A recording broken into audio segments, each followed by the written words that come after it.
बधाई और शुभकामनाएं देता हूं। मैं कंपनी के उज्जवल भविष्य की कामनाएं करता हूं और मुझे बड़ा आश्चर्य हो रहा है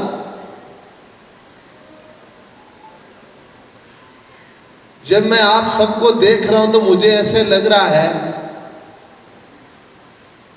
कि मैं एक ये कंपनी के प्रोग्राम में न आके कॉलेज के प्रोग्राम में आया हुआ हूं, क्योंकि जो यंग जनरेशन है, मेरे ख्याल से 18 से 26 साल की उम्र के जो युवा हैं, उनकी संख्या 80% के आसपास मुझे नजर आ रही है।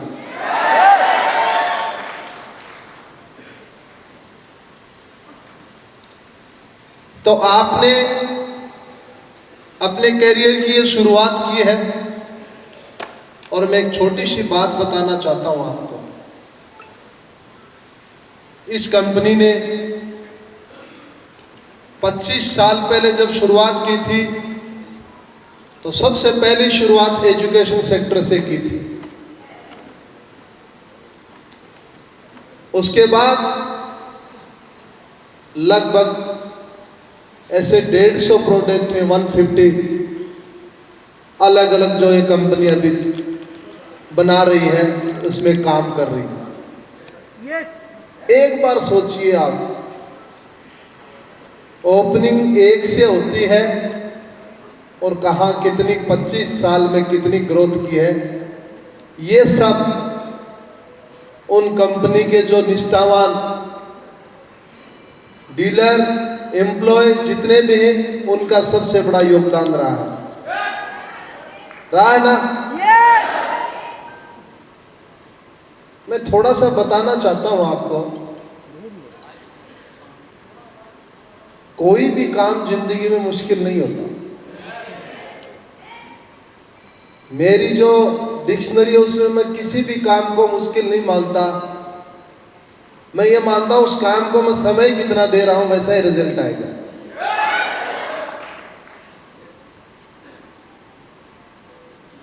दस साल की उम्र में जब मुझे एक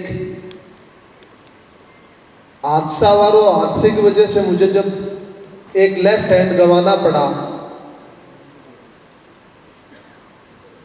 और उस टाइम कोई ये बोल देता कि ये इंसान, ये लड़का एक दिन जा करके पैरालंपिक गोल्ड मेडल लेगा, एक दिन ये पद्म भूषण लेगा, एक दिन इसको खेल रत्न मिलेगा, तो मजाक से ज्यादा कुछ ही नहीं था। क्योंकि मैं बिल्कुल ग्रामीण क्षेत्र से आता हूं, ग्रास रूट से आता हूं। बिल्कुल पूरी की पूरी मेरी पढ़ाई, पूरी की पूरी मेरी एजुकेशन सरकारी स्कूल में हुई, सरकारी कॉलेज में हुई। वहां कोई माहौल नहीं था स्पोर्ट्स का, बस मेरे अंदर एक जुनून था। हर कोई क्या कहता है, जब मैं सुनता था कि ये अपनी जिंदगी में कुछ नहीं कर पाएगा, ये क्या करेगा, इसके एक हाथ नहीं है। दो चीजें होती हैं यहां से शुरू, या तो मैं हार मान लूं कि मेरे हाथ नहीं है, मैं कुछ नहीं कर पाऊंगा, या मैं संघर्ष कर लूं कि नहीं मैं लड़ पाऊंगा, आगे बढ़ूंगा मैं और मैं कमजोर नहीं कहलाऊंगा। वहीं से मैंने शुरुआत की कि मैं कमजोर नहीं कहलाऊंगा। कहीं न कहीं कमजोर ने कहलाने के जितने ही मुझे दुनिया का चैंपियन बनाया।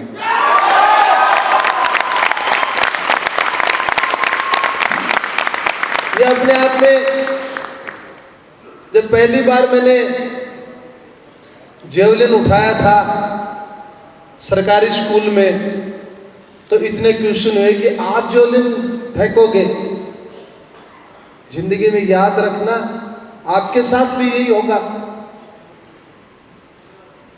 जब आप कोई शुरुआत करोगे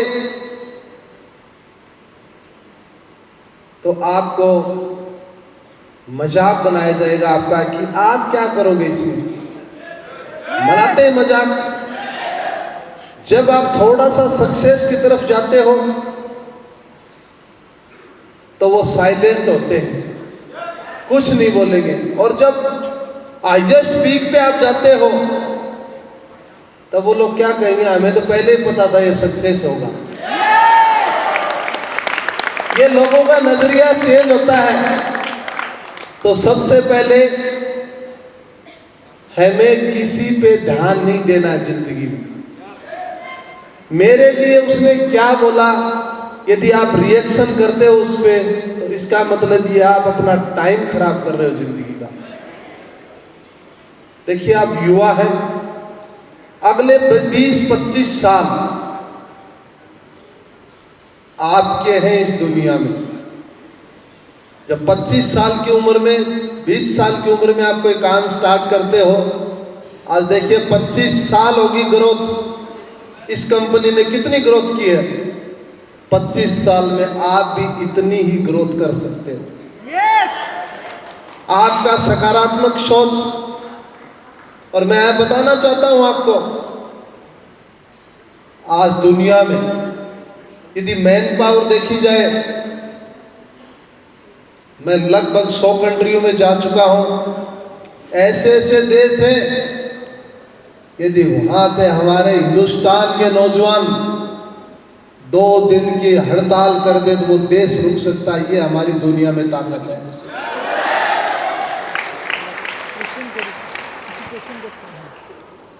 ये बहुत बड़ी ताकत है हमारी दुनिया को। आज यदि कोई चला रहा है, सबसे ज्यादा इंजीनियर कोई दे रहा है तो वो हिंदुस्तान दे रहा है दुनिया को। सबसे ज्यादा डॉक्टर, हर कोने में हमारे डॉक्टर मिलते हैं। क्यों? क्योंकि हम, मुझे अच्छा लगता है तब मैं सुनता हूं, हमारे यहां वीकेंड नहीं होता, हमारे सिर्फ मेहनत होती है। हम लोग मेहनती हैं। मैं फॉरेन में जाकर के देखता हूं, 5 दिन वो काम करते हैं लेकिन 2 दिन बिल्कुल भी नहीं करते। ऐसा हमारे नहीं है, हम लगातार काम करते हैं, हम मेहनती लोग हैं। और मैं एक छोटा सा गेम का उदाहरण दूं आपको। जब 2002 के अंदर पहली बार मेरा सिलेक्शन हुआ, एशियन पैरा गेम्स हो रहे थे दक्षिण कोरिया में, बुसान में। जब मेरा सिलेक्शन हुआ, वहां पे मैं कॉलेज स्टूडेंट था। और दिल्ली में जब मैं आया मेरे फादर साहब के साथ, तो जब मैंने किट ली और वो जब मैंने किट पहन करके देखी, तो मैंने वो किट 5-6 बार पहनी। तो मेरे फादर साहब ने पूछा कि क्या है आपकी ये किट सेट नहीं हुई क्या, बड़ी है या छोटी है? तो मैंने कहा मेरे बिल्कुल नाप की है किट है, फिट है ये बिल्कुल, लेकिन मुझे इंडिया का ब्लेजर पहन के प्राउड फील होता है। आज भी मुझे याद है 2004 के अंदर, जब मैं 2002 के अंदर एशियन गेम्स में गया, पहले ही गेम में गोल्ड मेडल के साथ नया एशिया रिकॉर्ड ब्रेक किया। उसके बाद जब 2004 के अंदर एथेंस पैरा ओलंपिक के अंदर मैं गया, तो मैं भारतीय टीम का कैप्टन था, मैं ध्वजवाहक था। जब उस देश के राष्ट्रीय ध्वज को मैं लेकर के चल रहा था, तो मेरे दिमाग में एक ही सेंटेंस घूम रहा था कि मुझे इस देश के लिए गोल्ड मेडल जीतना है, मेरे भारत के लिए मुझे गोल्ड मेडल जीतना है। गोल्ड मेडल ही नहीं, गोल्ड मेडल तो जीता ही जीता, नया वर्ल्ड रिकॉर्ड भी ब्रेक किया।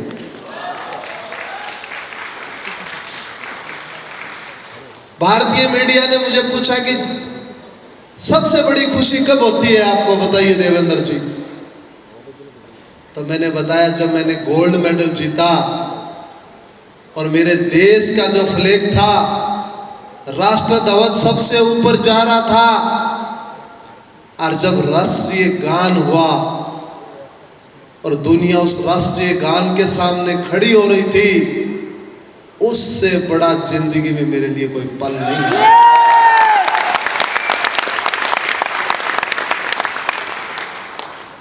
मेरा सौभाग्य है आज मैं यहां पे आपके बीच में हूं। हमारे अंदर राष्ट्रीयता की भावना है, हर व्यक्ति के अंदर राष्ट्रीयता की भावना होती है, पर हम सीधे जुड़े हुए हैं क्योंकि इंटरनेशनल लेवल पे खेलते हैं तो हमारी भावनाएं ज्यादा दिखती हैं। ऐसे ही मैंने प्लान बनाया। जब मैं टोक्यो जो मेरा पैरालंपिक था, उसके बाद मेरे 12 साल मेरा इवेंट नहीं आया। 2008 बीजिंग पैरालंपिक में जेवलिन इवेंट नहीं आया और लंदन पैरालंपिक में भी मेरा जेवलिन इवेंट नहीं आया। यहां से मैं चाहता तो गेम छोड़ सकता था, मेरे पास अच्छा भावना था, लेकिन अंदर ये था कि देश के लिए खेलना है और मुझे खेलना है देश के लिए और मेडल जीतना है। 12 साल बाद, 12 साल के बाद मेरा फिर इवेंट आया रियो पैरा ओलंपिक में और मैंने मेरे दोस्त से कहा, उस समय मेरी 35 साल उम्र थी, तो दोस्त ने कहा कि आप इसमें आप तो भाग शायद ही ले पाओगे क्योंकि आपकी उम्र बहुत हो गई है। मैंने कहा मैं भाग ही नहीं, इसमें मैं गोल्ड मेडल जीतूंगा, आप देखना मेरे देश के। 12 साल के इंतजार के बाद 23 साल की उम्र में जो मेरी परफॉर्मेंस थी, 12 साल पहले जो मैंने वर्ल्ड रिकॉर्ड ब्रेक किया था, उस वर्ल्ड रिकॉर्ड को ब्रेक करके फिर से गोल्ड मेडल दिलाया इस देश को। 12 साल में जब माननीय प्रधानमंत्री जी से मिला मैं, नरेंद्र मोदी जी से मिला मैं, उन्होंने कहा देवेंद्र आपने इस देश के युवाओं को एक रास्ता दिखाया है कि हिंदुस्तान का व्यक्ति एक गोल्ड मेडल नहीं 2 गोल्ड मेडल भी जीत सकता है, ये आपकी ताकत है। बाद में माननीय प्रधानमंत्री जी ने मन की बात में भी वो चर्चाएं की थी कि 12 साल बाद में थोड़ी सी अवस्थाएं भी चेंज हो जाती हैं, थोड़ा सा ध्यान भी कम हो जाता है, लेकिन देवेंद्र ने अपनी पूरी मेहनत से गोल्ड मेडल दिलाया इस देश को। 2017 में मुझे मेजर ध्यानचंद खेल रत्न से नवाजा गया। मैं पहला डिफरेंटली एबल था ये अवार्ड लेने वाला। इसके बाद अंदर यही था कि गेम से अच्छा कुछ नहीं है।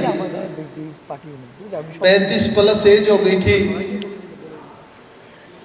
लेकिन मेरा मन ये कह रहा था कि मैं टोक्यो में मैं मेडल जीतूं टोक्यो में जा करके, लेकिन उम्र उस समय मेरी 40 वर्ष होने वाली थी।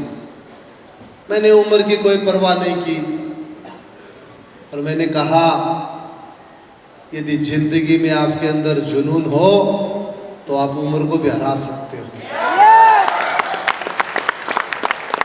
40 साल की उम्र में टोक्यो में मैंने सिल्वर मेडल जीत करके इस देश के लिए हैट्रिक बनाई मेडल की पैरालंपिक। इसके बाद 40 साल की उम्र में मुझे भारत सरकार ने पद्म भूषण से नवाजा।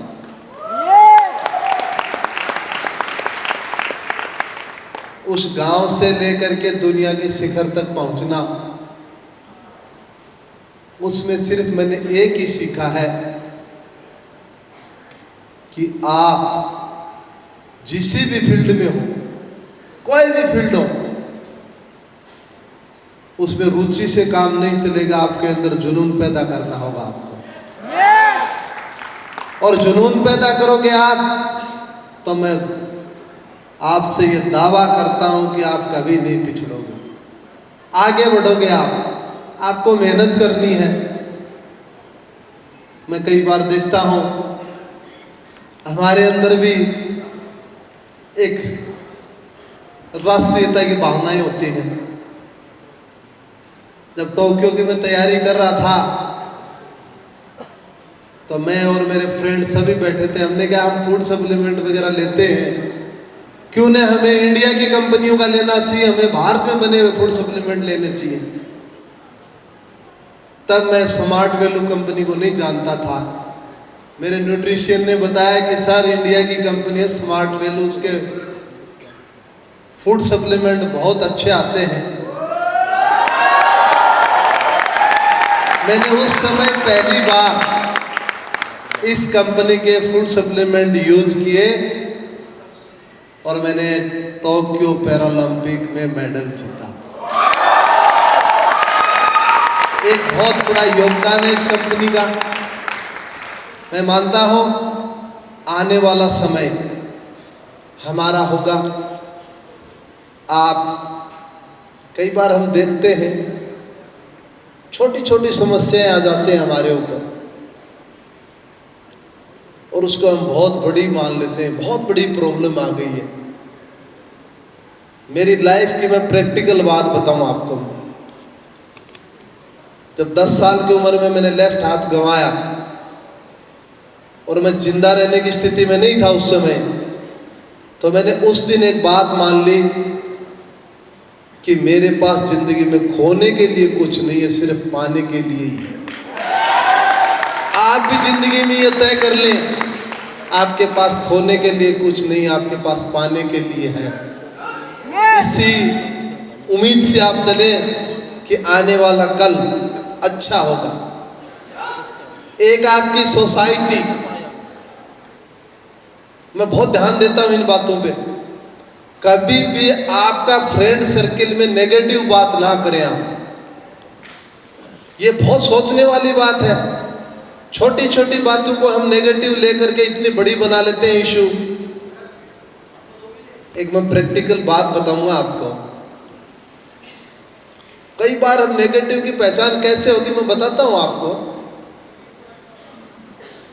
हम लोग पूरे दिन नेगेटिव रहते हैं और शाम को क्या बोलते हैं, आज का दिन अच्छा नहीं गया। कोई गलत नहीं हुआ पर नेगेटिव रहे हम। और अगले दिन मॉर्निंग में हम उठते हैं और ऐसे ही कुछ सकारात्मक पॉजिटिव सोचते हैं हम लोग, और फिर शाम को कहते हैं आज का दिन बहुत अच्छा गया। बदलाव क्या था? कुछ नहीं था, आप ही तो नेगेटिव थे और आप ही पॉजिटिव हुए। तो इससे अच्छा ही आप पॉजिटिव ही जी लो। क्यों? तो ये जरूरी है अपनी लाइफ में, ऐसे जरूरी है। और जिंदगी में